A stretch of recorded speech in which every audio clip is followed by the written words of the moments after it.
Hello guys, നമ്മൾ കുറച്ച് നാളായ ഒരു വീഡിയോ ഒക്കെ പോസ്റ്റ് ചെയ്തിട്ട്. അപ്പോൾ നമ്മൾ ഇന്നത്തെ വീഡിയോ എന്ന് പറയുന്നത് ഒരു ടേസ്റ്റി നാടൻ നെയ്മീൻ കറിയാണ്. അപ്പോൾ നമുക്ക് വീഡിയോയിലേക്ക് പോകാം. ഇതാണ് കേട്ടോ നമ്മൾ നല്ല ഫ്രഷ് നെയ്മീനാണിത്. അപ്പോൾ ഇതിനെയാണ് നമ്മൾ ഇന്ന് കറി വെക്കാനായിട്ട് പോകുന്നത്. നമ്മൾ കറിയിലേക്ക് ചേർക്കാനുള്ള ഇൻഗ്രീഡിയൻസ് ആണ് ഇതൊക്കെ: തക്കാളി, പച്ചമുളക്, ചെറിയ ഉള്ളി. ഇതെല്ലാമാണ് നമ്മൾ നെയ്മീൻ കറിയിലേക്ക് ചേർത്ത് കൊടുക്കേണ്ട ഇൻഗ്രീഡിയൻസ്. ബേസിക് മസാലാസായ മുളക് പൊടി, മഞ്ഞൾപ്പൊടി, മല്ലിപ്പൊടി അതെല്ലാം അരച്ച് ഈ ഒരു പേസ്റ്റ് രൂപത്തിലാക്കിയെടുക്കണം.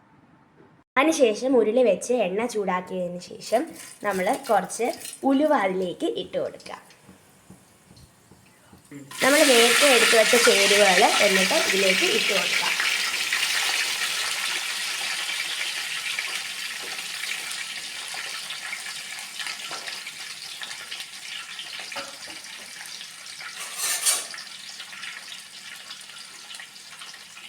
എന്നിട്ട് നല്ലവണ്ണം ഒന്ന് ഇളക്കി യോജിപ്പിച്ച് കൊടുക്കാം.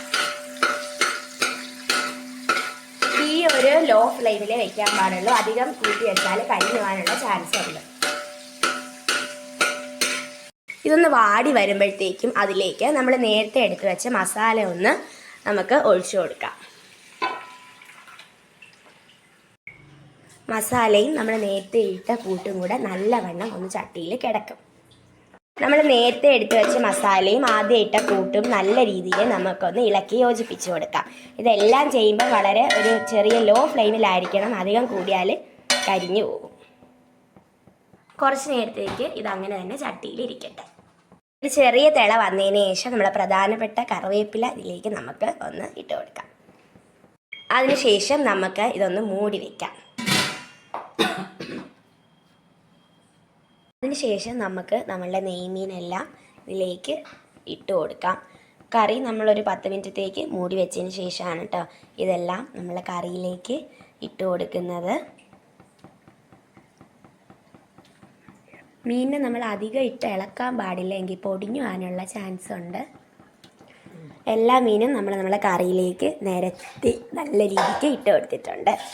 എന്നിട്ട് പതിയെ നമ്മളെ മീനിനെ നമ്മളെ ഗ്രേവിയിലേക്ക് ജസ്റ്റ് ഒന്ന് ആക്കി കൊടുക്കുന്നത്. അധികമായിട്ടിട്ട് ഇളക്കണ്ട. ജസ്റ്റ് ഇങ്ങനെ ഒന്ന് ആ മീനിൻ്റെ പുറത്ത് നമ്മൾ ഗ്രേവി ഒന്ന് പിടിപ്പിച്ച് കൊടുത്താൽ മതി.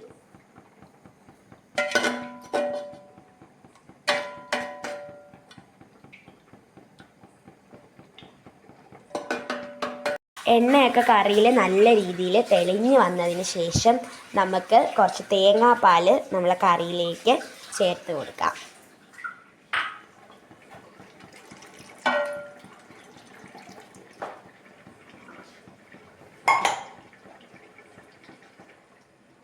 തേങ്ങാപ്പാൽ ചേർത്തതിന് ശേഷം നമ്മുടെ തീ ഓഫ് ചെയ്ത് ആവശ്യമെങ്കിൽ കുറച്ച് പച്ച വെളിച്ചെണ്ണയും കൂടെ ചേർത്ത് കൊടുക്കാം. ഞാനിപ്പോൾ ഇവിടെ നമ്മൾ ചേർക്കുന്നില്ല, ആവശ്യമുള്ളവർക്ക് മാത്രം ചേർത്ത് കൊടുത്താൽ മതി. നല്ല ചാറായിട്ട് വന്നിട്ടുണ്ട്. നല്ല ടേസ്റ്റ് ഉണ്ട്. അതിനുശേഷം നല്ല ചൂട് അരിപ്പുട്ടും നമ്മുടെ നെയ്മീൻ്റെ ചാറും പിന്നെ കുറച്ച് പൊരിക്കാൻ എടുത്തിട്ടുണ്ടായിരുന്നേ, അതിൻ്റെ കൂട്ടത്തിൽ നിന്ന് ഒരു നെയ്മീൻ ഫ്രൈയും കൂടെ കഴിക്കുമ്പം ഒരു അടിപൊളി ടേസ്റ്റാണ്.